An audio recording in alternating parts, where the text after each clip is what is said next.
pag-invite sa akin, bagamat malayo yung aking pinanggalingan sa Tondo.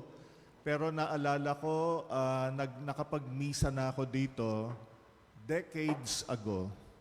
Hindi ko na alam kung kailan. No, ako po ay 31 years na pari na, pero naalala ko, batang-batang pari pa ako noon.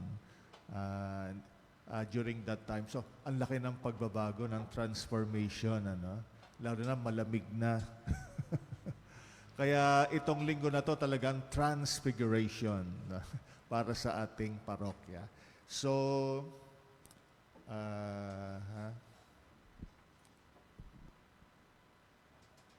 sana hindi kayo makatulog kasi malamig.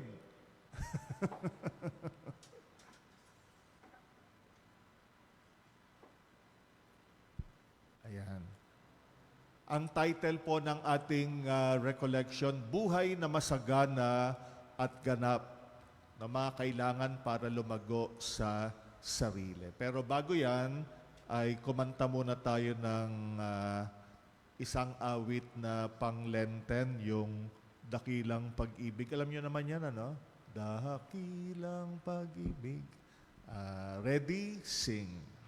Dakilang pag-ibig saan man manahan, Diyos ay naroon, walang alinlangan.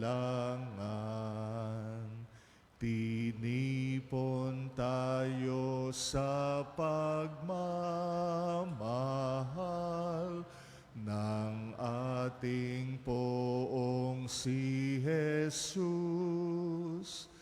Tayo'y lumigaya sa pagkakaisa sa haring nakapako sa krus.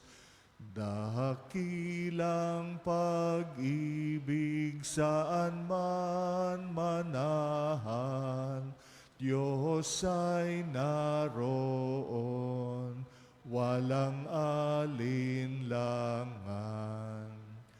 Purihit ibigin ang ating Diyos, na siyang unang nagmamahal.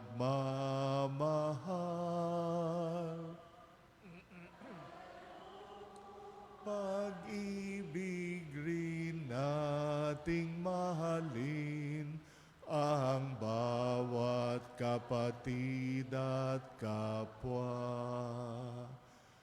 Dakilang pag-ibig saan man manahan, Diyos ay naroon, walang alinlangan. Iwasan lahat ang pagkapoot, pag-aalinlang at yamot. Sundin ang landasin ni Jesucristo, at ito'y halimbawa ng Diyos. Dakilang pag-ibig saan man manahan, Diyos ay walang alinlangan. Tumayo po tayo para sa Ebanghelyo. Sumainyo ang Panginoon. Ang mabuting balita ng Panginoon ayon kay San Juan. Ako nga ang pintuan. Ang sinumang pumapasok sa pamagitan ko ay maliligtas. Papasok siya at lalabas at makatatagpo ng pastulan. Dumarating ang magnanakaw para lamang magnakaw, pumatay at manira. Naparito ako upang ang mga tupa ay magkaroon ng buhay, ng isang buhay na masagana at ganap. Ako ang mabuting pastol. Inaalay ng mabuting pastol ang kanyang buhay para sa mga tupa. Ang mabuting balita ng Panginoon. Maupo po tayo muli. So yung title natin na Buhay na Masagana at Ganap ay kinuha natin dito sa gospel reading na narinig natin yung about the Good Shepherd, ang mabuting pastol. At ang pangako sa atin ng Panginoon ay magkaroon tayo ng buhay na masagana at ganap. Ang buhay niyo ba'y masagana? At ganap? Sinong may gustong ang buhay natin maging masagana at ganap? O lahat naman tayo, no? Life, yung fullness of life.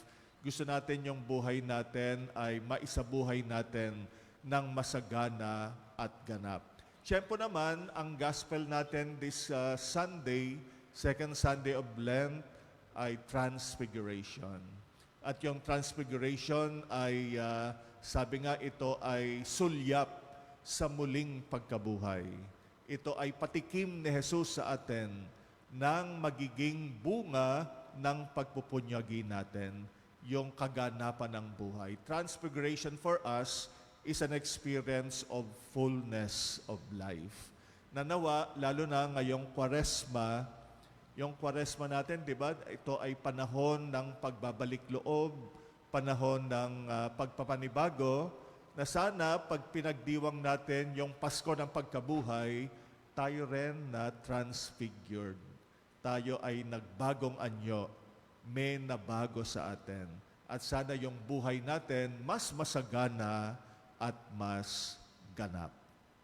Kaya yan ang ating pag-uusapan ngayong gabi. Ano ba yung mga kailangan para tayo ay lumago sa sarili at maranasan natin yung buhay na masagana at ganap? Ready na ba kayo? Parang hindi pa. Parang giniginaw kayo. Itong aircon na to, bagamat mabuti, pero ayaw yan ng mga senior citizen, ano? Sino na mga senior citizens? Kasama na rin ako, no? 61 years old na ako. Kaya ako, ayoko na rin ng mga aircon masyado. Yung masyado malalamig, ano? Pag nag-aircon nga ako, 25 palagi eh. Nagreklamo yung mga kasama ko, init-init naman dito. Malamig eh. So ano ba yung mga kailangan para lumago sa sarili at magkamit ng buhay na ganap? Isa-isahin natin. No? Una ay maging responsable sa sarili. Ikalawa, matutong mamuhunan ng sarili. Ikatlo, maging bukas. Pang-apat, maging totoo. Panglima, matutong wag ikahon ang iba at ang sarili. Pang-anim, matutong magnilay at mangilatis. At panghuli, matutong mamuhay sa kasalukuyan. So ito yung 7 na kailangan para lumago tayo sa ating sarili. At ito ang ating pagninilayan. Nako, Father, ang haba naman pala ng pag-uusapan natin, ano? Dahil iisa-isahin natin itong mga kailangan para lumago sa sarili. Okay lang ba sa inyo? Tagalog na Tagalog yung ating material, ano? Kaya, yung original ito, English, pero tinagalog ko lang. Okay naman yung Tagalog, ano? Para mas feel. No? Una, yung maging responsable sa sarili. Tayo ba responsable sa sarili? Yan ang unang kailangan para tayo ay lumago sa sarili at makatikim ng masaganang buhay at mas ganap. Balikan natin yung kada item meron tayong Bible reading. No? Siyempre, ang salita ng Diyos ang pundasyon natin. So sa aklat ng Genesis, no? Nang dapit hapon na, narinig nilang naglalakad sa halamanan ang Panginoong Yahweh. Kaya't nagtago sila sa mga puno. Ngunit tinawag niya ang lalaki at tinanong, Saan ka naroon? Natakot po ako nang marinig kong kayo'y nasa halamanan. Nagtago po ako sapagkat ako'y hubad, sagot ng lalaki. Nagtanong muli ang Diyos, sinong may sabi sa iyong hubad ka? Bakit? Kumain ka ba ng bungang pinagbabawal ko? Kasi pinakain po ako ng babaeng ibinigay ninyo sa akin, tugon ng lalaki. Bakit mo ginawa ang bagay na iyon? Tanong ng Panginoong Yahweh sa babae. Mangyari po'y nilinlang ako ng ahas, kaya ako'y natuksong kumain. Sagot naman ito. Yun puro nagsisihan. Pero yun nga, kung bakit may kasalanan sa mundong ito ay ang may responsibilidad tayo, lalo na yung unang mga magulang. Kahit nagtuturuan sila, pero responsibilidad nila. Sila ang may responsibilidad, kaya pumasok ang pagkakasala. Ganon din tayo, minsan pag may nangyayaring hindi maganda sa atin, turo tayo ng turo. Iba yung sinisisi natin. Pero kung ano tayo ngayon ay dahil sa sarili nating kagustuhan. Kaya nga, kung ano ang itinanim mo sa buhay, ay siya mo ring aanihin. Ano man tinanim natin sa buhay natin? Yon ang ating inaani. Kaya nga, tayo ang bumubuo ng buhay natin. Kung masaya tayo, ay dahil ginusto natin. Kung miserable buhay mo, kasi pinili mo yan. Kaya nga yung happiness is a choice. Tayo ang gumagawa ng ikaliligaya natin. At kung miserable ang buhay natin, huwag nating sisihin ang sino man. Kaya miserable buhay natin dahil ginusto natin ito. Kaya nga tayo ang nagtatanim ng binhi sa buhay natin. At kung ano yung tinanim natin, yun din ang ating aanihin. Bagamat, siyempre, maraming mga tao na bahagi ng buhay natin, nagiging factor kung bakit ganito ang buhay natin. Pero at the end of the day, it is our decision either to be happy or to be miserable. Kung anong mangyayari sa buhay natin, nasa kamay natin. Kaya tayo ang bumubuo ng ating buhay. Ang buhay ay kung paano natin ito hinubog. Kaya nga mas nararamdaman natin yan, lalo na tayong mga senior citizens. Dati hindi ko naman naiisip yan, pero simula nung naging senior citizens, diba mga senior citizens, ngayon natin nararamdaman na maikli na ang buhay. Ilang taon na lang ba tayo sa mundong ito? Pero before, di natin iisip yan. Pero totoo pala, pag nag-senior ka, iniisip ko nga, ilang taon na lang ba akong pare? Ako'y 61 years old. Pag naglipatan kami sa Immaculate, I'll be 65 na yata. Sabi ko, ilang parokya na lang bang lilipatan ko? Di ko alam, baka ito na yung last parish ko o yung susunod, yun na yung last. And afterwards, the end.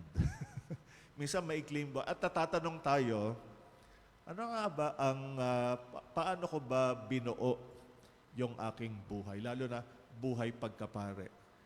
Kung ako ba'y masaya o miserableng pari ngayon, yun ang malaking tanong. Paano ko binuo yung aking pagkapare? Siyempre, marami tayong mga magagandang desisyon na nagawa, salamat sa Diyos, pero aminin natin, marami rin tayong mga opportunities para lumago pa na pinalagpas natin. At marami rin tayong mga piniling mali sa buhay natin na kung babalikan natin, sana hindi natin ginawa. Kaya naman, pagka naisip natin yon, gusto natin mabago pa kung ano yung mga hindi naging maganda nung nakaraan. At sana may oras pa, may pagkakataon pa. Pero meron pa for as long as we are here. No? Kaya yung buhay natin, pwede pa rin natin na mabago. No, maraming mga bagay na hindi natin gustong nangyari sa buhay natin, tanggapin natin yon, di na natin mababago yon, pero yung future natin, pwede pa nating mabago. No, kaya nga, muli, kung ano yung itatanim natin, yun ang ating aanihin. Yung buhay natin ay kung paano natin ito hinubog. Hindi natin pwedeng ituloy ang buhay na laging sinisisi ang iba o ang mga nangyari sa buhay natin kaya miserable tayo. Kasi yung nanay at tatay ko, ganyan, ano? Kasi yung asawa ko, kasi yung mga parishioners ko dati. Minsan kung sino-sinong sinisisi natin o yung mga kasama natin, kaya miserable buhay natin. May mga kabiguan sa buhay, pero may kakayanan tayong bumangon mula sa mga ito. Kaya wag tayong magmukmok at wag tayong habang buhay ay nagmumukmok sa mga kabiguan ng buhay. May kabiguan ng buhay, pero pwede pa rin nating baguhin ang direksyon ng buhay natin at bumangon.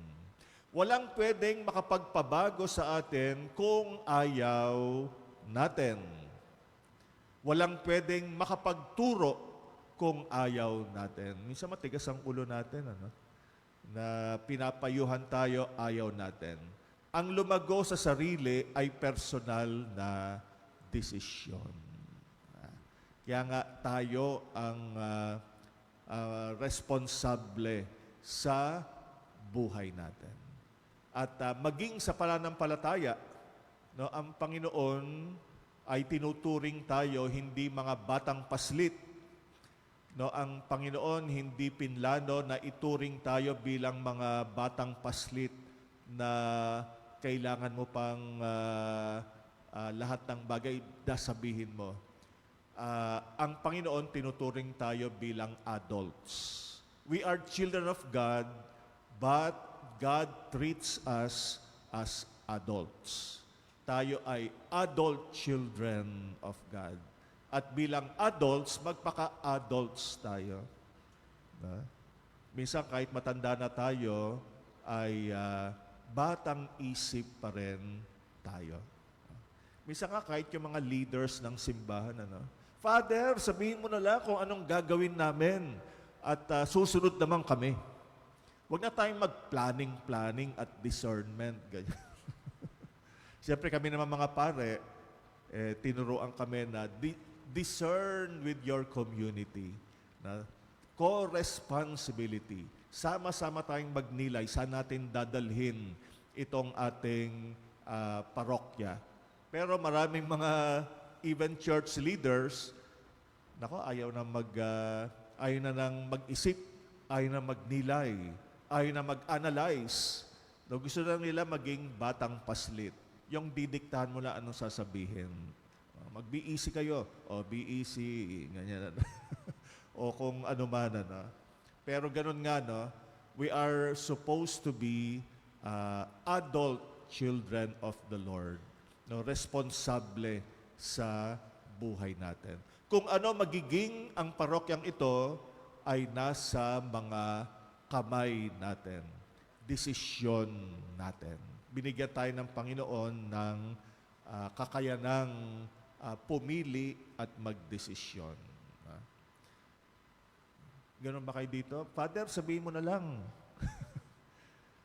Okay. Yung iba naman na lay leaders, umo-over naman, dinidiktahan naman si Father kung ano gusto nila. Dapat, yung partnership, give and take. Yung pare together with lay leaders. So, sama-sama tayong magnilay. Ano ang pinakamaganda para sa ating parokya. Gayunpaman, kailangang respetuhin ang pagiging handa sa pagbabago ng bawat isa. Kasi minsan, merong mga handa na, merong mga hindi pa. Yung iba mabilis, tumugon sa hamong magbago, meron yung iba patumpik-tumpik pa. O kaya minsan ay hindi pa ganon ka-matured. Siyempre, aalalayan natin. No? Lalo na mga kasamahan natin, ano? Kung tutulungan natin ang iba, kailangang respetuhin ang kanilang kakayanang harapin ang mga issue ng kanilang buhay. No? Di ba tayo, nagpapayo rin naman tayo sa mga kasamahan natin, ano? Minsan nagse-serve tayo sa simbahan, pero minsan may mga personal issues tayo na nagiging hadlang para makapag-serve tayo ng lubos. Na marami tayong problema sa bahay, may problema sa asawa, may problema sa mga anak. Di ba ganyan tayo, no? Minsan nga, yung iba kaya pupunta ng simbahan para matakasan yung problema sa bahay. Minsan, ano? O kaya nga minsan nagpapayo tayo sa isa't isa. Now, when we help one another, let's be gentle. Respetuhin natin yung bilis o bagal ng kanyang yung bilis o bagal ng kanyang pagtugon o yung kanyang pagiging bukas o sarado. No, aalalayan natin. Pero wag tayong mag-give up sa kasamahan natin sakali na medyo mabagal siya na tumugon. Pagtiyagaan natin. Doon natin napapakita yung ating sincere concern with one another. Yung mga matured, alalayan yung mga hindi masyadong mature. Na? At nawa, yung mga medyo mababa ang maturity ay matuto rin na makinig at maging bukas. Hindi natin kayang baguhin ang hindi pa pwedeng baguhin. Kailangan lang magtiwala na kaya nilang magbago kung magiging responsable sila sa kanilang sarili. No, kaya tulungan natin ang isa't isa na maging responsable sa kanilang sarili. Ganon din kami ng mga pare, sina Jello, mga seminarians. Yung mga seminarista, ang paghuhubog sa seminaryo, tinuturuan kami na maging responsable sa aming sarili, sa aming bokasyon, sa aming pagkapare. Kaya yon ang layunin ng ating mga formation. Okay? So yun ang number one.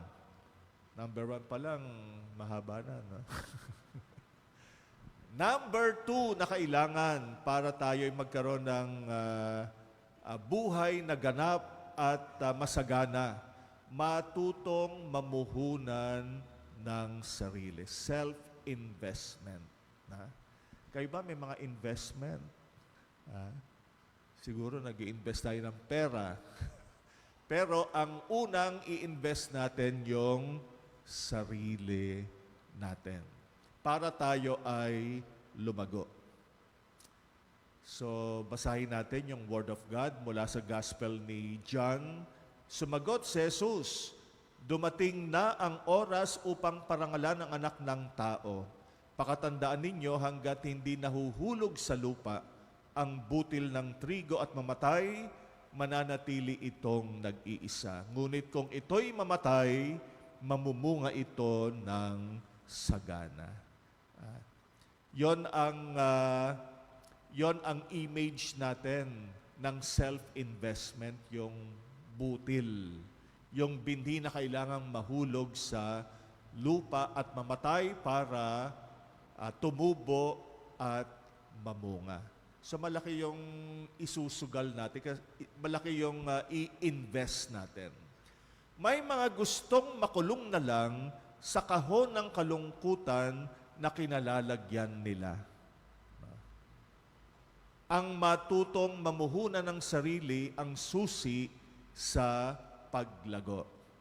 Minsan, kung ano tayo ngayon, gano'n na lang tayo. No, ayaw na nating sumubok pa. Ayaw nating mag-invest na. Na kung ganito tayo, miserable na tayo habang buhay. Pero kung gusto natin ng pagbabago, Di ba, laging ganyan ang panawagan ng salita ng Diyos. Magsisi kayo at magbago. Lalo na Lenten season ngayon. Ano? Yan ang pangunahing panawagan, magsisi at magbago. Ang ibig sabihin lang yung mag-invest ka ng sarili mo para dumanas ka ng pagbabago at paglago. Ang butil kailangang mahulog sa lupa at mamatay bago tumubo, magkabuhay at mamunga. Ito nga, di ba, yung ating last Ash Wednesday. Ano yung reading natin last Ash Wednesday? Naalala nyo ba? Yung tatlong haligi ng Kwaresma at ng pagpapakabanal, yung ano yan? Prayer, fasting, and almsgiving. Ha? Yan ano, puro mga ano yan, karanasan ng pag-i-invest ng sarili. Lalo na yung fasting. No? Yung fasting, hindi lang yan yung hindi kakakain. No? Ash Wednesday and Good Friday. Yung fasting should be, actually, buong buhay natin, we should be fasting. No? Yung fasting, yung magsasakripisyo ka para lumago ka. Magsasakripisyo ka para magkamit ka ng higher good. Ganon yung fasting. Yung fasting ability to take away yung mga things that are unnecessary, things that are needed, things that are not good for us. Hindi lang yung pagkain. Maraming bagay. So yung fasting more than food. Yung fasting natin, yung rule of fasting natin, Ash Wednesday and Good Friday, ano lang yon, parang exercise, but actually, all our life, we should be fasting. Lalo na in terms of achieving holiness. At talagang magsasakripisyo tayo, ipaprioritize natin ang lahat. We have to experience dying to oneself. Ganun yung fasting. Handa mong bitiwan yung mga kinasanayan mo, kinagigiliwan mo, na alam mong hindi kailangan para ikaw ay lumago. Handa kang masaktan at magsakripisyo alang-alang sa paglago. Ganun ang idea ng fasting. At yung fasting leads us into prayer. And fasting also leads us into being generous and charitable. Kaya yung fasting ang pinaka, heart of Lenten season, yung fasting. Unless we fast, we will not achieve yung holiness that we need. If you want deeper prayer in life, you have to experience fasting. Yung magbigay ka lang ng oras sa panalangin, quality time for prayer, that is already fasting. Instead of spending your time to something else, maaksaya tayo sa panahon actually. No? Salamat nga, nandito kayo ngayon. Ano? No, kaya nag-fasting kayo in terms of time. Imbis na manood na lang kayo ng TV sa bahay nyo at matulog, eventually, you take time to listen and reflect and meditate through this recollection. So sana meron naman kayong ma-reflect ngayong recollection. Ano? So, yun, yung fasting ay mahalagang karanasan natin ng self-investment. Maraming pwedeng paraan ng pamumuhunan. Una, in terms of relationship, mga bagong kakilala at kaibigan. Kahit sa mga grupo natin, minsan may mga grupo naging barkadahan na. No, ayaw na nilang magpapasok ng ibang miyembro. No, kasi komportable na tayo sa isa't isa, barkadahan na tayo. No? Mag-expand naman tayo. We welcome other people. No? Magkaroon tayo ng mga bagong kakilala at kaibigan. Ang isang sanhi ng kalungkutan ay wala kang kaibigan. Meron ba rito? walang kaibigan. Yan ang pinakamalungkot na pwedeng mangyari sa buhay natin. Wala tayong kaibigan. Di ba yung kaibigan, yung talagang bukas ang puso mo sa Kanya. At sana dumami pa yung mga tao na magiging tunay nating kaibigan. Mangyayari lang yan pagka magbubukas ka ng iyong mamuhunan ka ng mga bagong interact. No? Ika'y makihalubilo, no? At magkaroon ng mga bagong kakilala. Ikalawa, yung pag-unlad ng mga kakayanan at talento. Kahit may edad na tayo, marami pa tayong mga madidiscovering kakayanan na pwede nating gawin. Kaya, yun din, mag-invest tayo. Nagiging fulfilled ang buhay kapag ka nagagamit mo yung mga kakayanang ibinigay sa iyo.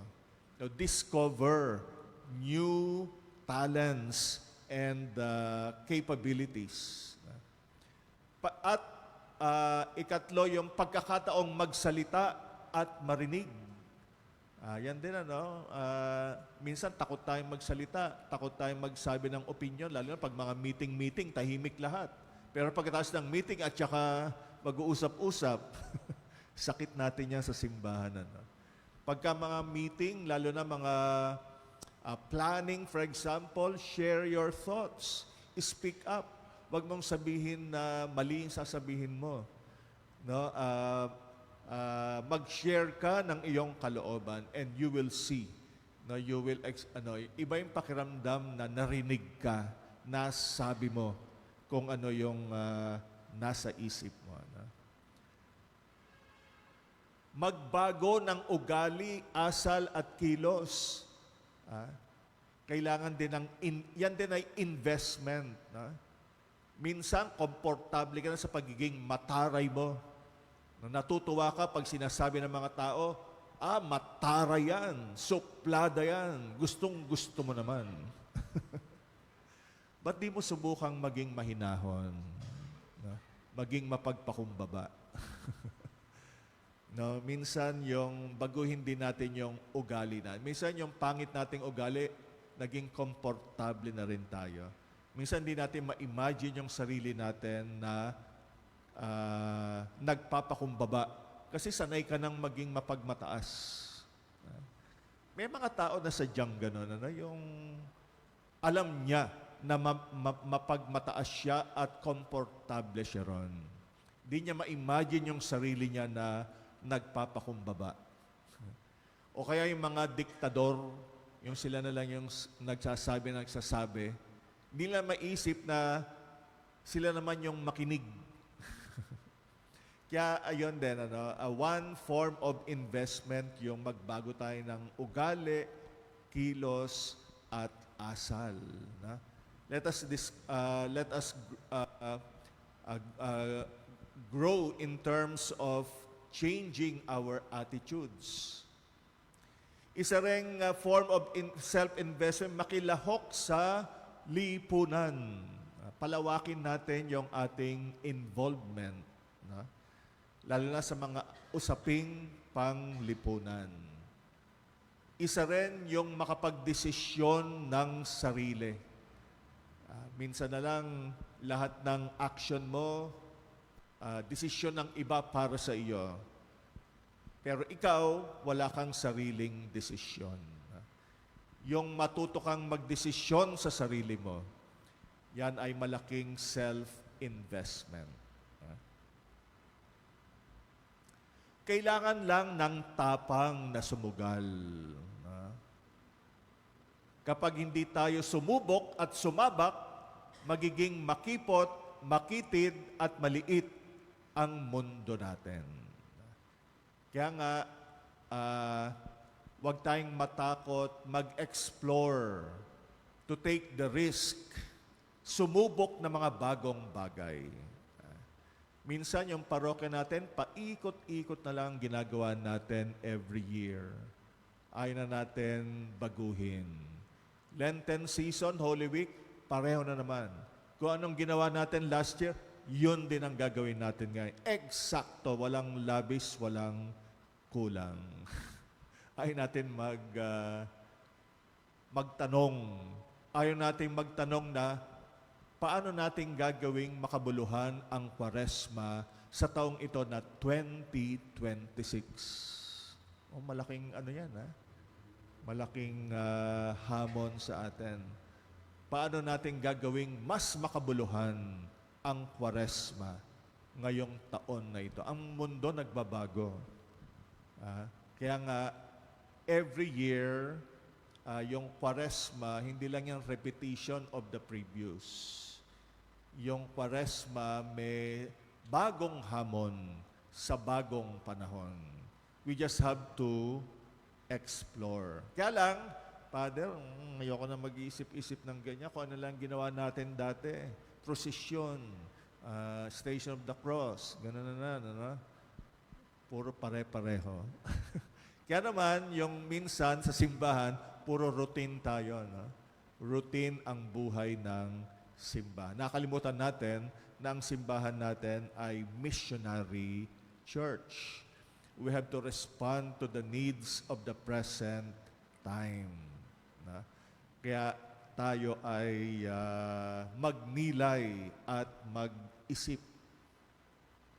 Takot ang numero unong kalaban natin. Dapat itong talunin ng pagmamahal. Magtiwala sa sarili, sa kapwa at sa Diyos. Kailangan natin ng suporta ng iba para matutong magtiwala. Yan ano. May nakukuha ba kayo sa pinagsasabi natin? Kung wala, uwi na tayo.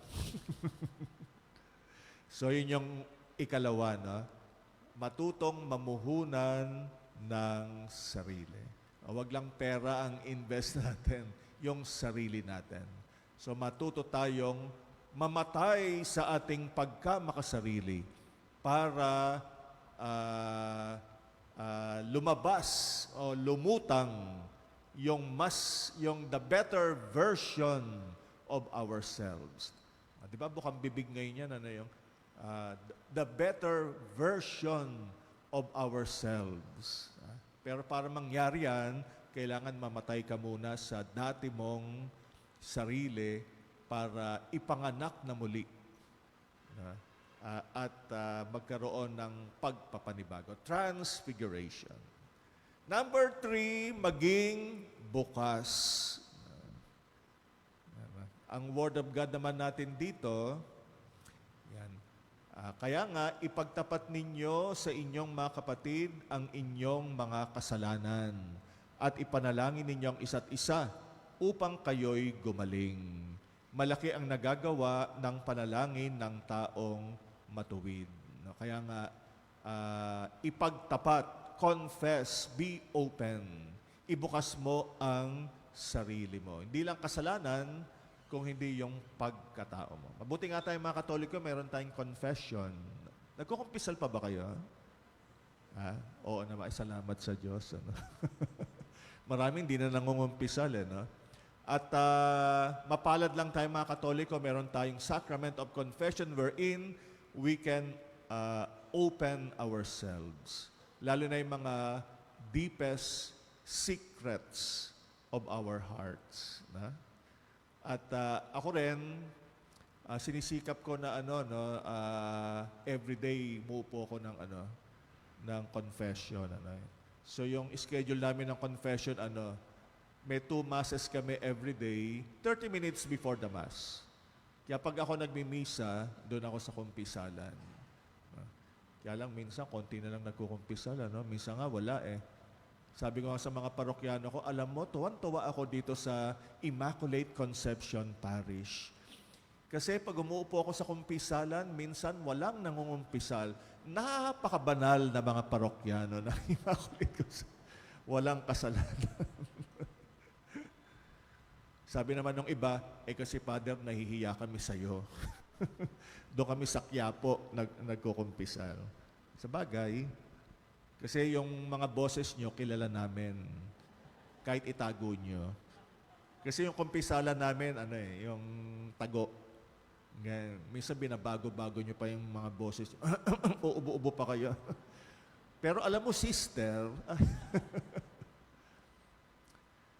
pero ganun, yun nga, yung pag nakikinig ka ng kumpisal, nakakabisado mo yung boses. Kaya pag bumalik yan next time, ay, kilala ko tong boses na to. Kahit hindi mo nakikita yung muka. Kilala mo. Nasusundan mo yung kanyang kwento. Yan na naman. Minsan, alam ko na, pag narinig mo yung boses niya, ay, alam ko na, ikukumpisal nito. Anyway, so maging bukas, no? 3 paraan na maging bukas. Una, maging bukas tungkol sa sarili. Pangalawa, maging bukas sa ibang pananaw. Pangatlo, maging bukas sa pamagitan ng pag-unat-unat. Isa-isahin natin. Siyempre, una, yung maging bukas tungkol sa sarili. Minsan, ito ay concern ng mga teenager. No? Pero minsan, kahit matanda na tayo, parang teenager pa rin tayo, hindi tayo nagbubukas ng ating sarili. So, magpakilala tayo kung sino tayo. Kasi, kung dadanasin natin ang tunay na pagmamahal, gusto natin mahalin tayo sa kung sino talaga tayo. Hindi yung tao na pinroject mo na ikaw, pero hindi naman ikaw yon. Yung itinago mong sarili. Gusto natin mahalin tayo sa kung sino talaga tayo. Yung maganda at hindi maganda tungkol sa atin. Kusang magbukas ng sarili sa iba.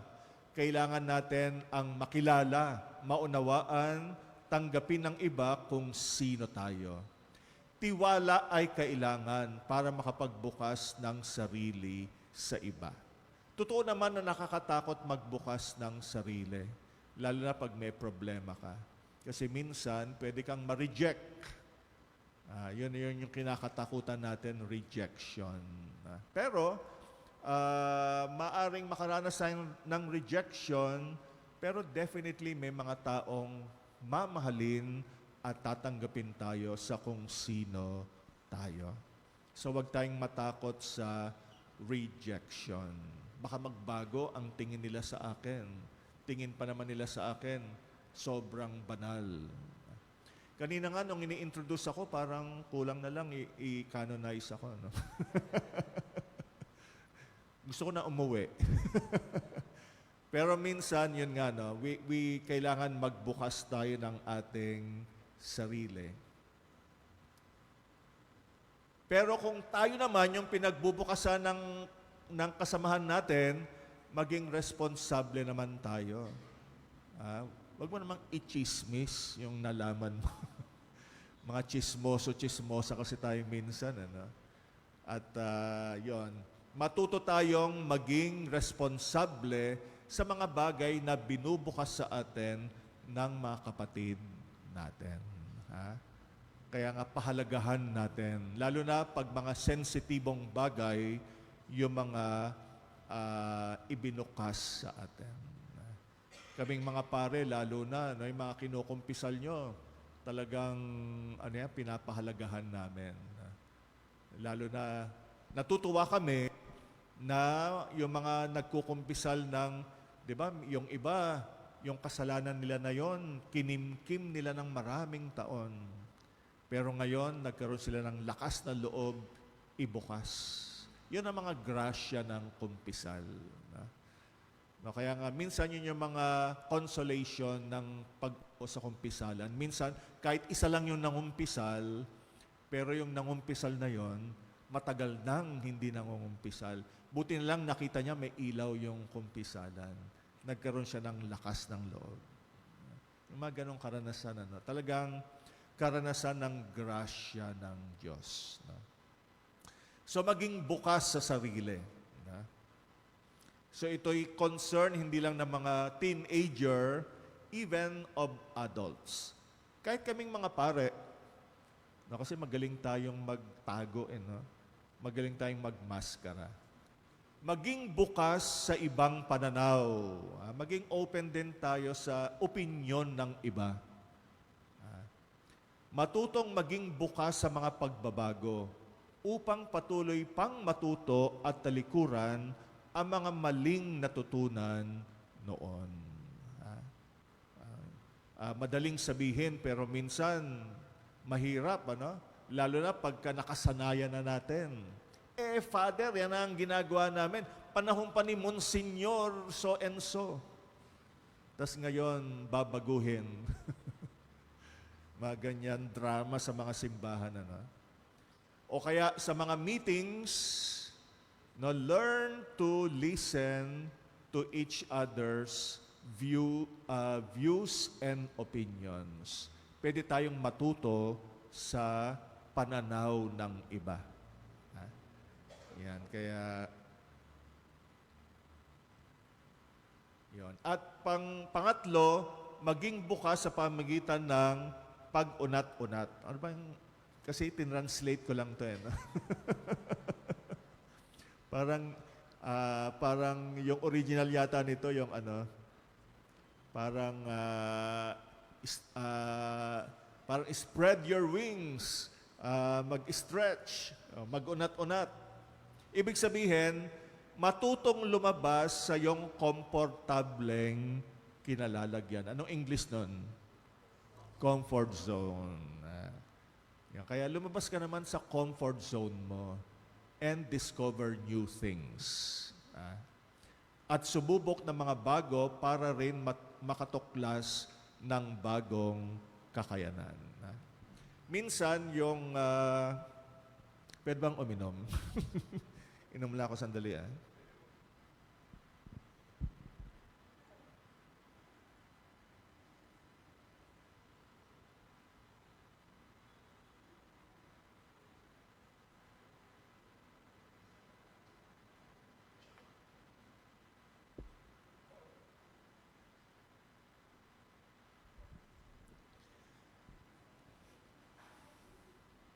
Minsan sa seminaryo, yung isang formator na pare, nag-offer sa akin, sabi niya, Father Rayan, ikaw na nga magturo nitong Homiletics 4. Yung homiletics, yan yung subject na pinag-aaralan paano mag-homily. Yung mga principles.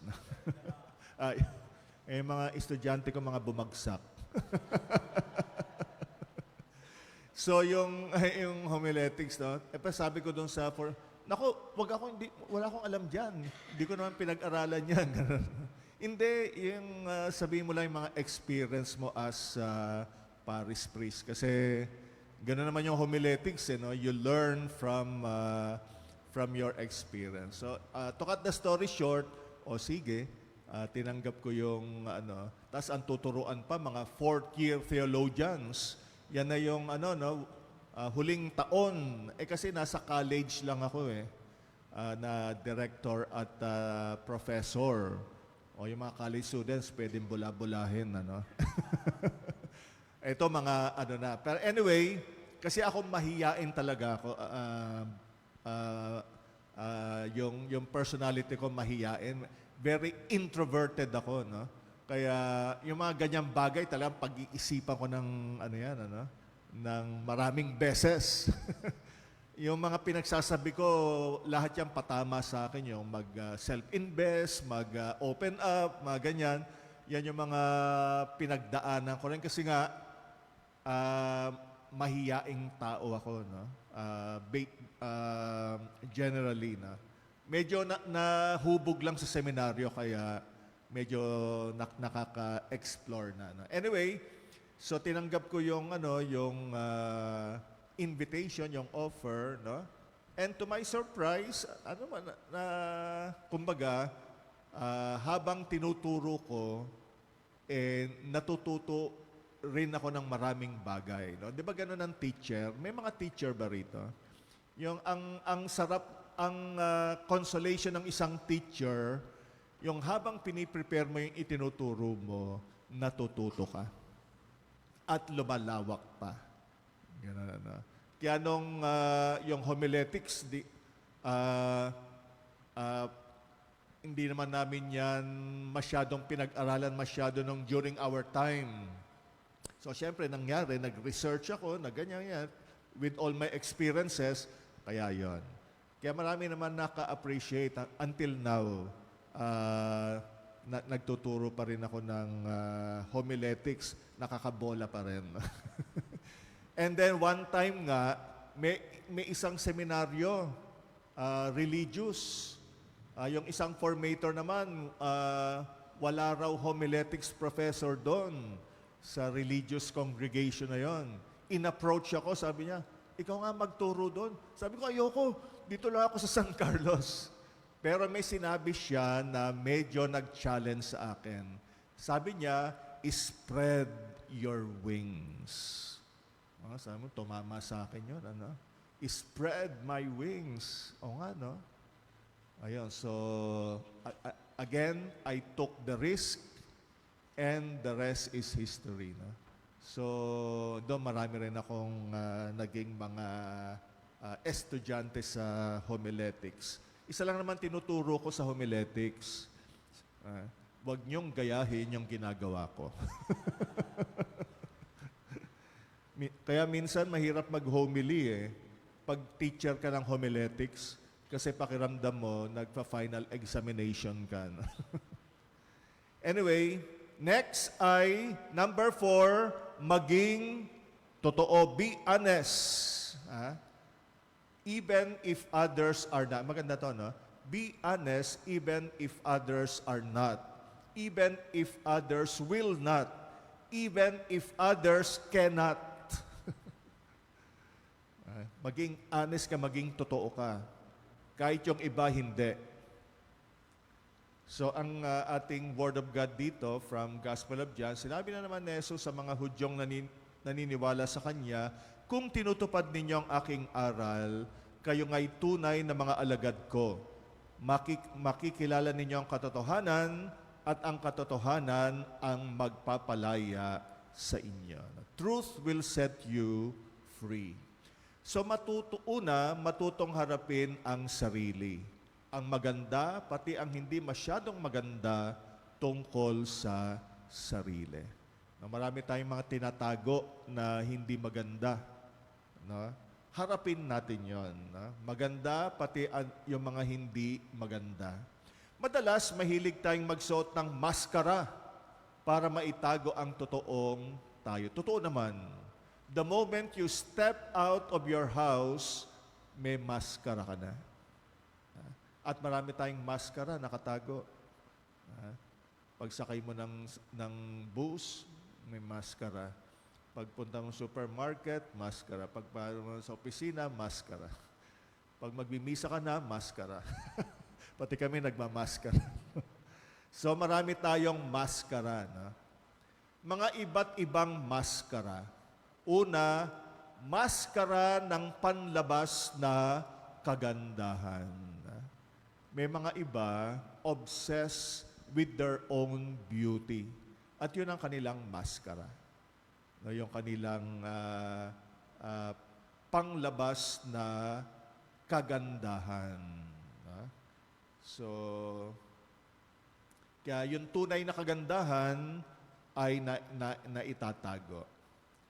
Maskara ng panglabas na kabaitan, yung iba bait-baitan, pero nasa loob ang kulo. Di ba may ganyan tayong sinasabi, no? Kunwari mabait, pero nasa loob ang kulo.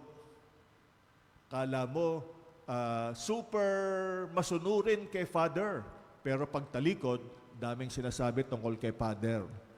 O may mga ganon, ano?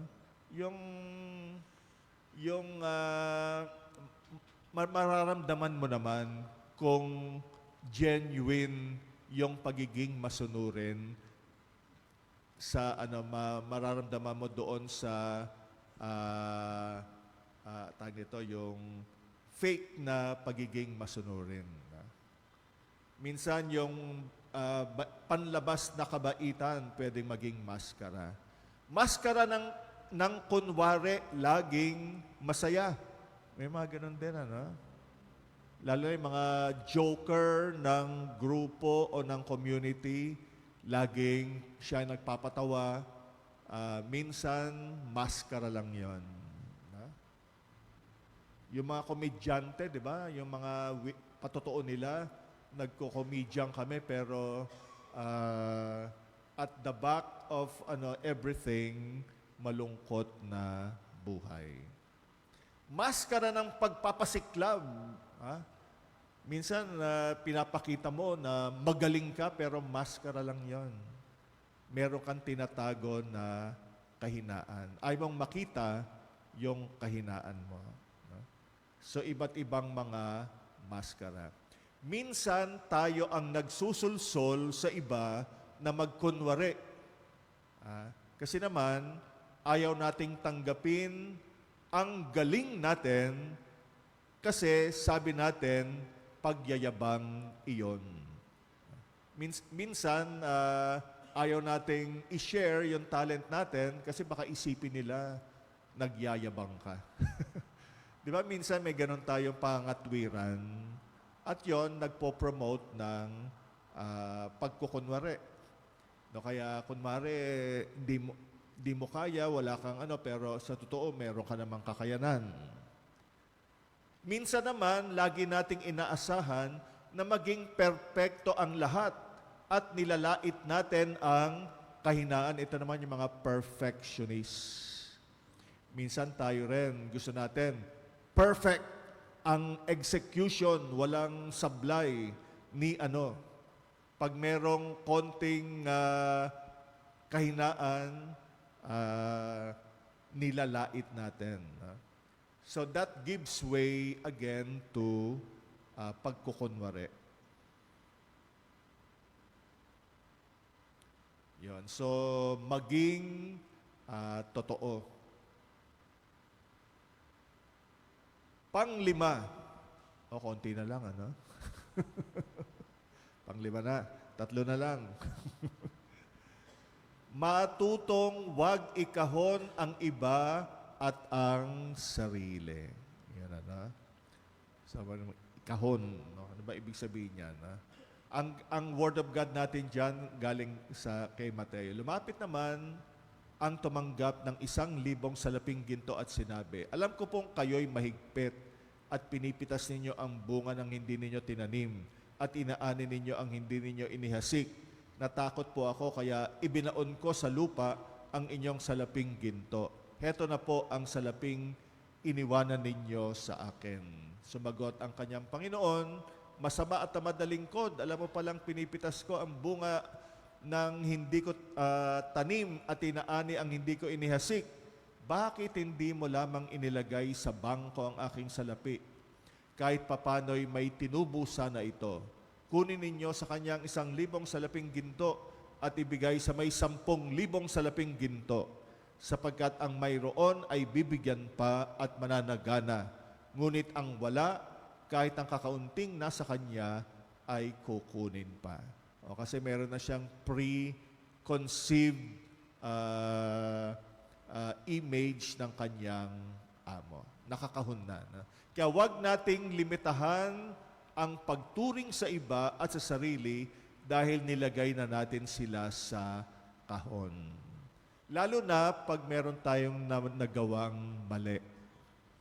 Minsan pag may nagawa tayong isang malaking bagay na mali, nako, habang buhay mo na yang pagdudusahan. Lahat ng taong makita sa'yo, ang iniisip nila yung maling ginawa mo. Di ba? Yan si Father na... Para bang hindi na siya nagbago. Kaya nakakahon na. Yan. At minsan mahilig din tayong magkahon ng mga tao. Yan yung masungit yan. O yan, mayabang yan. O yan yung matapobre. O yan yung walang kimi. Marami tayong mga labels and categories. Huwag paghaluin, ito rin yung number 2. Huwag paghaluin ang posisyon at pagkatao ng mga kasamahan. Minsan, na ikakahon natin ang isang tao sa kanyang posisyon. Minsan yung isang tao titingnan natin bilang presidente. May mga presidente ba rito?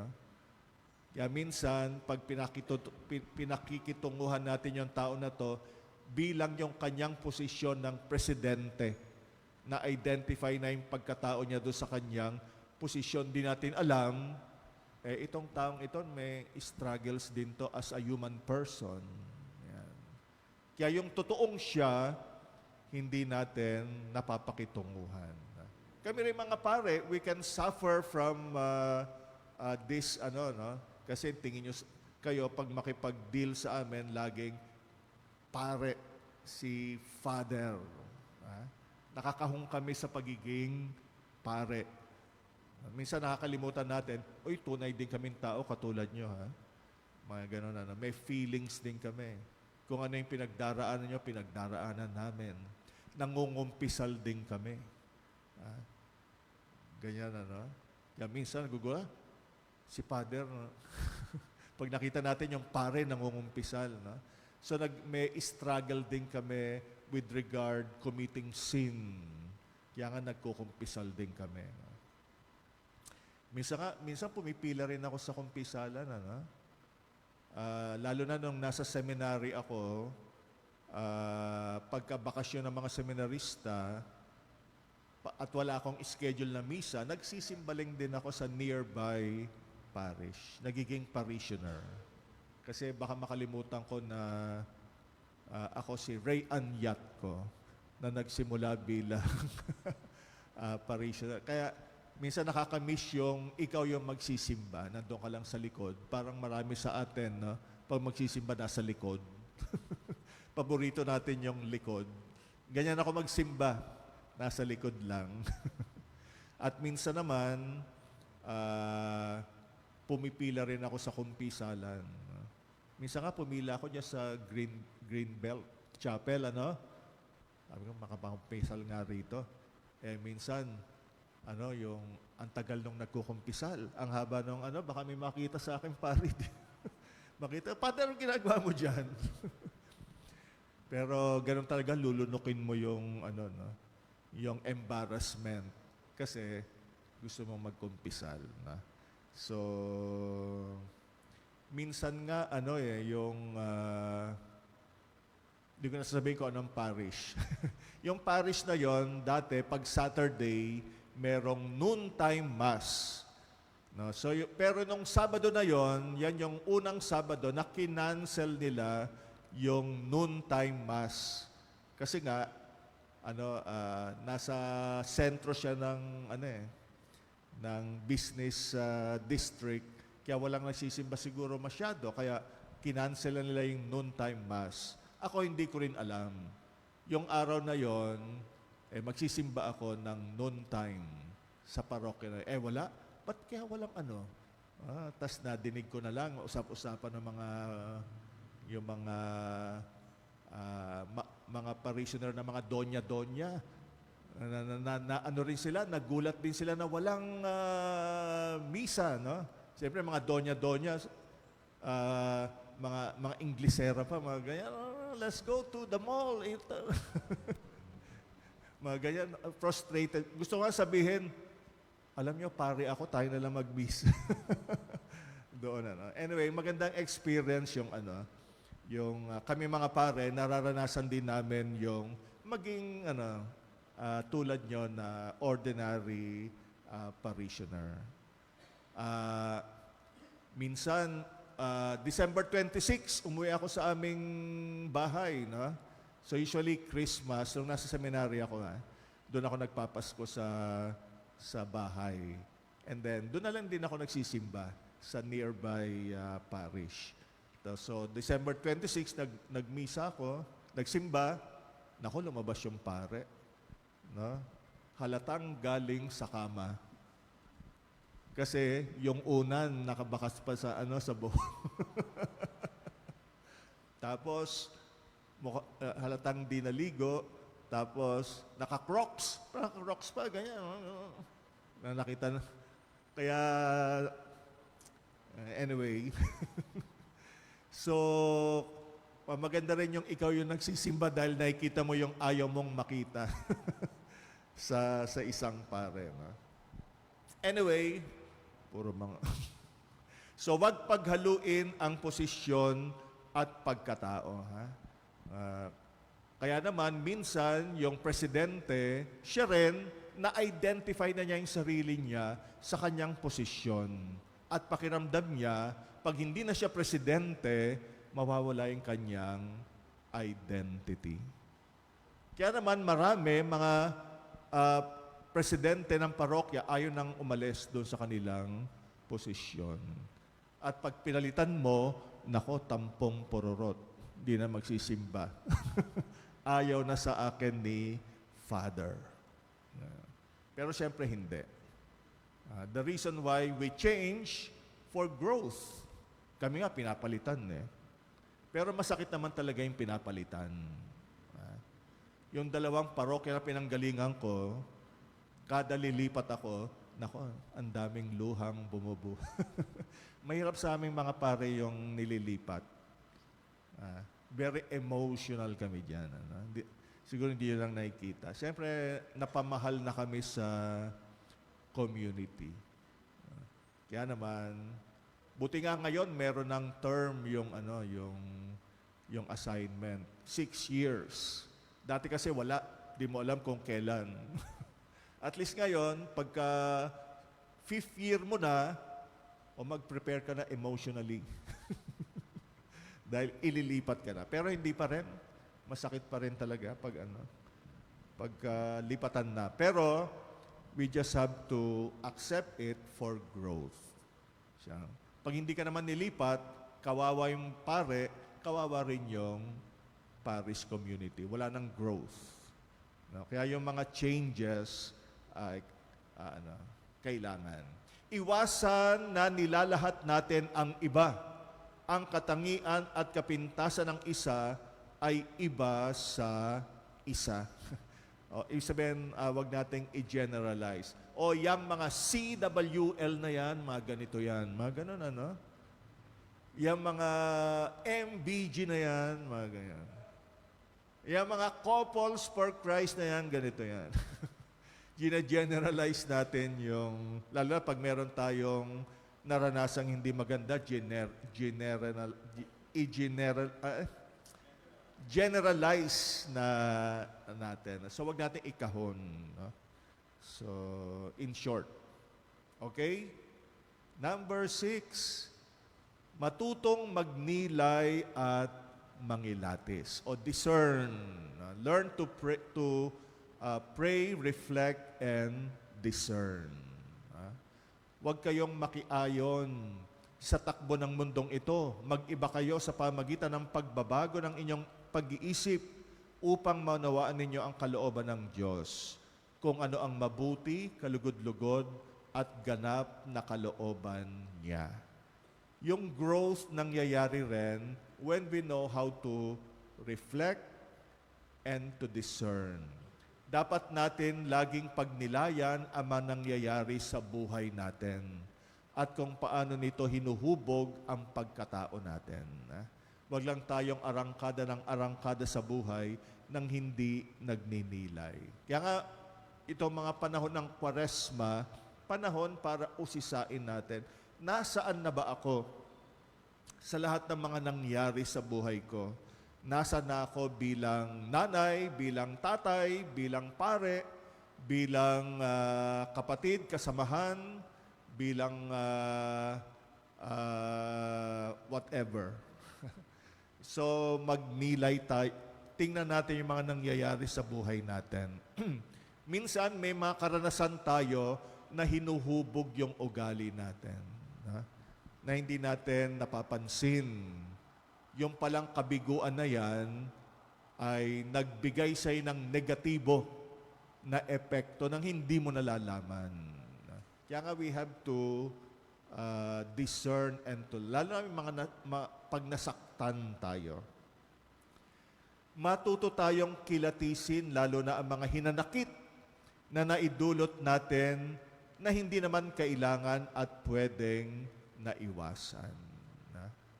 Minsan ay nakakasakit tayo ng damdamin ng iba na pwede namang naiwasan. Na? Kaya nga, we discern. Kahit yung simpleng palitan ng opinion, minsan nagkakasakitan tayo. Kasi yung mga choice of words natin, isa sa magandang fasting, according to Pope Leo, yung fasting of words. Na? Mag-fasting tayo sa mga salitang masasakit na unnecessary. Kasi minsan pagka nagsalita tayo, pag galit tayo, gano'n na lang, ano? Wala tayong pakialam. O kaya iba yung opinion niya pagka nagpakawala tayo ng salita, ang sakit. No? Kaya nga pag-iisipan natin yung salita natin. We fast from words that are hurting unnecessarily. Magsalita lang tayo ng mga salita na makakatulong sa kapwa. Kahit ang pinag-uusapan natin ay yung differences natin. Pwede naman tayo mag-usap, magkaiba tayo ng opinion, pero pwede naman tayo mag-usap ng matino. No? In a mature way. Exchange of different opinions nang hindi tayo nang lalait. So, yon kailangan nating magnilay. Minsan, nananatili tayong biktima ng sitwasyon at hindi na nakaahon. Lalo na yung mga painful experience of our life. Na, hindi na tayo nakaahon doon. Nagkaroon ka ng pangit na karanasan noon, hindi mo na pagnilayan, paano umahon, nandun ka na hanggang ngayon. Na, kaya namang ganyan ka. Miserable. Kapag nagnilay, natutuklasan natin na kaya pala nating baguhin ang takbo ng buhay natin. We have the capacity to reflect.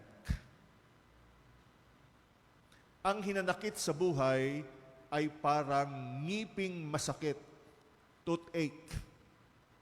Di ba pag may toothache tayo, walang payo ang effective sa isang taong masakit ang ipin.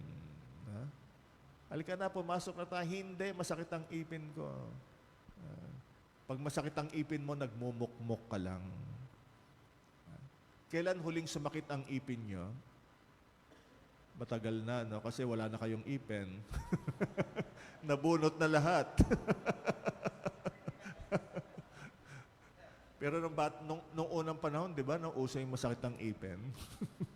Ngayon, marami ng yung mga dentist, no?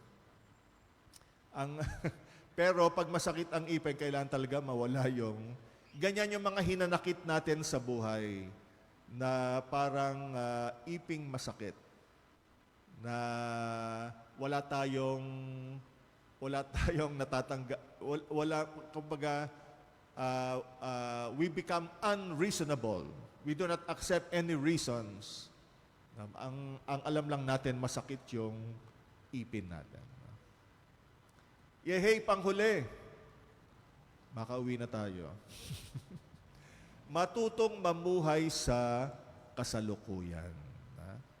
Sabi Mateo, kaya nga huwag ninyo ikabalisa ang para sa araw ng bukas dahil ang bukas ang bahala sa sarili nito. Sapat na ang inyong mga suliranin sa bawat araw. Maraming pinipiling mamuhay sa mga hinanakit ng nakaraan at hinahayaang makaapekto ito sa kasalukuyan.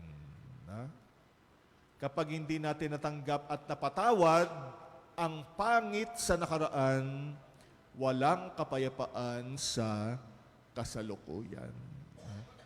Pag pinatawad mo na yung kasalanan na yon, kalimutan mo na. Huwag mo na isusumbat mo pa uli na naman. Kaya, lagi mo na lang sinisisi yung sarili mo na nagawa mo yon noon. Learn to forgive little by little. Even to forgive yourself. Kasi ang pinakamahirap patawarin yung sarili. Kaya nga yung panawagan ng Panginoong magpatawad una sa sarili natin. Kasi marami tayong mga marami tayong nagawang hindi maganda nung nakaraan. Ang iba naman ay sobrang nakatuon sa hinaharap. Na? Yung sobrang pag-aalala. Too much worrying. Ang sobrang pag-aalala nakakapilay sa buhay natin sa kasalukuyan. Siyempre, of course, we have to worry about the future, but the Lord wants us to enjoy life at the moment. So let us give ourselves the chance to be happy naman, to be contented and to enjoy the graces that the Lord gives us. Gusto ng Panginoon, mamuhay tayo ng masaya araw-araw. Bagamat may mga alalahanin ang kinabukasan. Yung iba talagang laging nakatuon sa sobrang pag-aalala ng kinabukasan. Okay naman mag-alala pero wag sobra. To the point na you cannot enjoy your life at the moment. Pati mga tao sa paligid mo, nahahawa mo. Ang mamuhay ng lubos ay mamuhay ng ganap sa kasalukuyan. Okay? So, in summary, yung mga kailangan para mabuhay na masagana, maging responsable sa sarili, check. Number 2, matutong mamuhunan ng sarili, check. Pangatlo, maging bukas, check. Maging totoo, check. Matutong wag ikaw ng iba at ang sarili, check. Matutong magnilay at mangilatis, check. At panghuli, matutong mamuhay sa kasalukuyan. Ibig sabihin, matutong mamuhay ng masaya ngayon. Okay? So, may tanong ba kayo?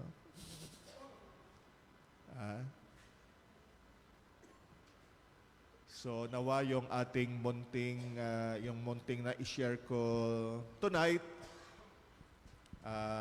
may napulot kahit konti to make our life better. Yung buhay natin, maisabuhay natin ng mas masagana at mas ganap. Tandaan natin, ayaw ng Panginoon na maging miserable tayo at malungkot. Gusto ng Panginoon mamuhay tayo ng masaya, fulfilled, masagana, kahit hindi perfect ang buhay. Pero gusto niya mamuhay tayo ng masaya. Amen? Amen. Pero po ba kayong tanong or...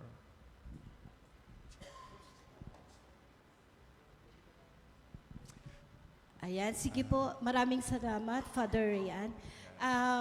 Ano na rin yung oras natin. Sige, 3 na tanong or ano yung tumimo. Napakaganda kasi nung talk. Ang dami kong aray. Pero thankful ako kasi pwede ko i-review ulit ito at magnilay, sabi nga ni Father. So, sige, kuha tayo ng 3 na pwedeng magbahagi. Ano yung naka-starstruck sa'yo or ano yung kuya? Tumimo. Ayan. Oo, mula sa mensahe na narinig, yan, or tanong sa ating recollection ngayon. Sige po. Sino po?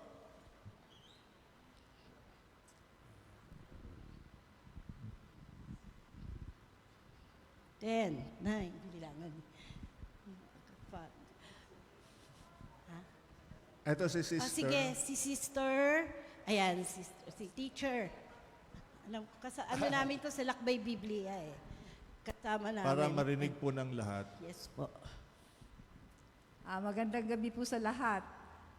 Lahat po to Father, I take home namin. Because you started with our gospel for tomorrow, which is the transfiguration of Jesus. This is more than a transfiguration, a transformation in our lives today. Those 7 pointers sa kasalukuyan at sa masaya at ganap na buhay, ito ang dadalhin namin sa mga ministries na nandito ngayon. Tama ba? Yes. Walang nag-yes. Okay. Yes. Amen. Amen. Amen. Thank you, Father, for the Salamat pleasant po. talk. Thank you po.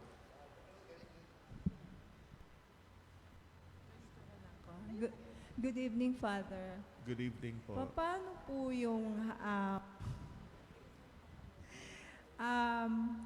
pinatawad mo na yung tao, Aha. pinatawad mo na sila, pero yung mga tao, yung tao naman, para bang every now and then, parang nananadya, ginagawa niya palagi. Pinatawad mo na, di ba po? Opo. Pero, ginagawa pa rin niya yung dapat hindi na niya ginagawa. Parang ang gusto lang niya, ganun lang ng ganun. Paano po yun? Anong gagawin po ninyo sa ganun po, Father? Sino po, sa kanya o sa inyo? Di ko sabihin, Father, paanong gagawin ko sa mga ganung taong pinatawad na ninyo? Pero, and yet, they keep on doing those things that you doesn't like it. Oo nga. So,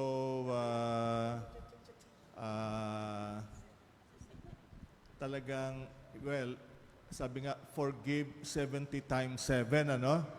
And then, pagtsatsagaan talaga natin, if we love that person, pagtsatsagaan natin siya. Ano? Minsan, yung once na forgiveness ay parang beginning pa lang of change, pero yun nga, no, talagang uulit-ulitin until that person realizes na that person needs to change. No? But on your part, wag niyong hayaan naman yung sarili niyo na maging always victim. Na? Kung kayo yung nagagawa ng isang bagay. Na? So once is enough.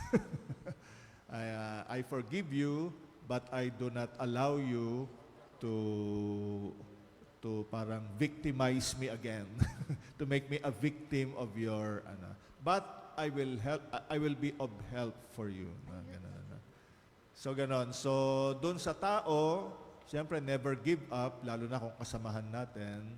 On your part naman, now that you have forgiven, but maintain yung a relationship na hindi ka na magiging victim of same offense or whatever. Ganun. Yung forgiveness, it is also for us, na para mawala yung ano rin sa puso natin, na. Yan. Kaya nga patawarin, unawain, pero wag konsintihin. Yun din naman, So, yung pagpapatawad, hindi ibig sabihin pagkonsinte. Yan. Ayan. Okay. Salamat po. Last, si Andre. Sige. Yes, Lector. Bago natin.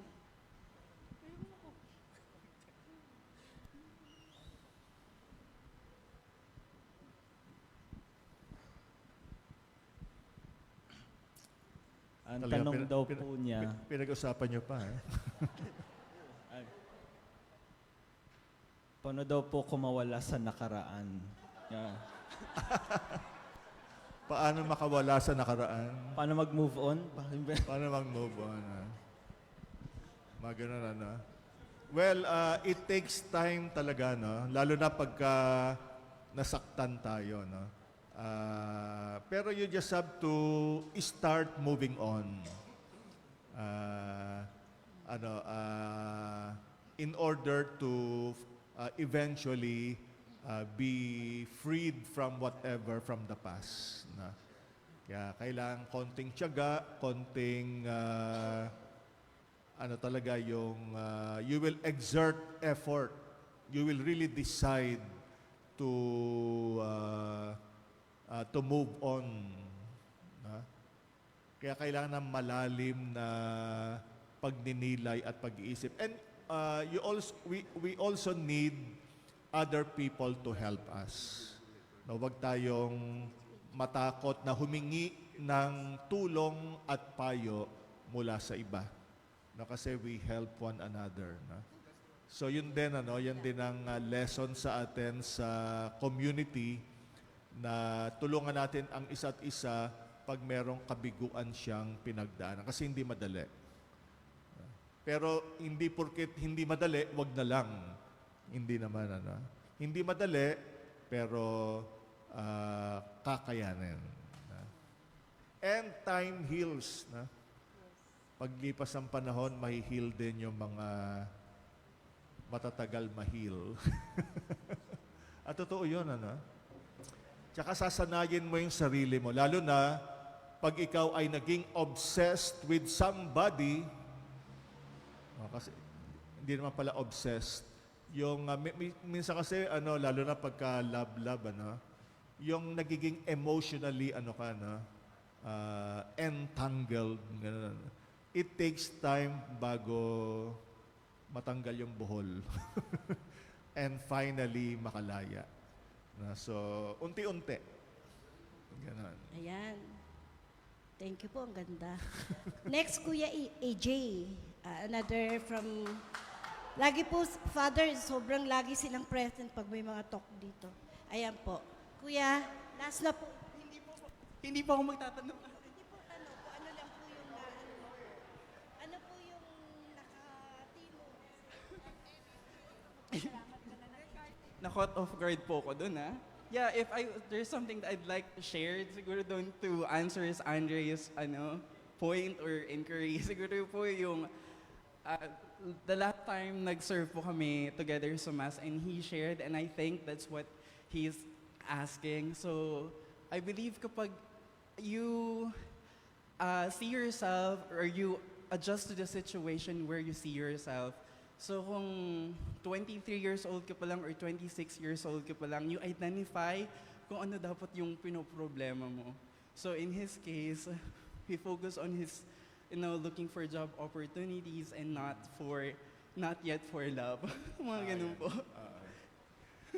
So bata po yeah, tama po siya dahil matanda na po siya. Napagdaanan niya na po yung ako po, if may babalikan ako sa buhay ko, yun po siguro yun. Kung ano po yung nasa edad ko dapat na problema, yun po muna siguro po dapat.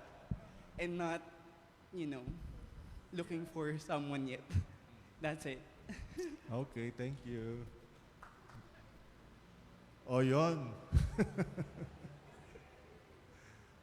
So maraming salamat po sa una ay napaganda talaga ng inyong parokya, at yung ganda ng gusali nare-reflect sa inyo. Siyempre, pinakamahalagang simbahan yung tayo. So, kung gaano kaganda ang ating simbahan, ganon din tayo. Kung gaano nag-transform.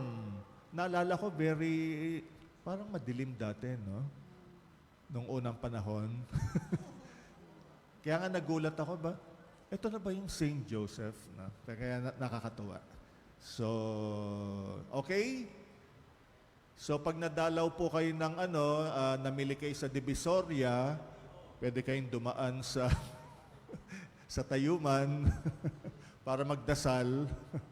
Ayun, doon po ako naka-assign sa Immaculate Conception Tayuman. Okay? So, tumayo po tayo for our closing prayer. Sa ngalan ng Ama, ng Anak, ng Espiritu Santo. Amen. Mahal na Panginoon, maraming salamat po sa gabing ito na kami ay nagbahagi ng mga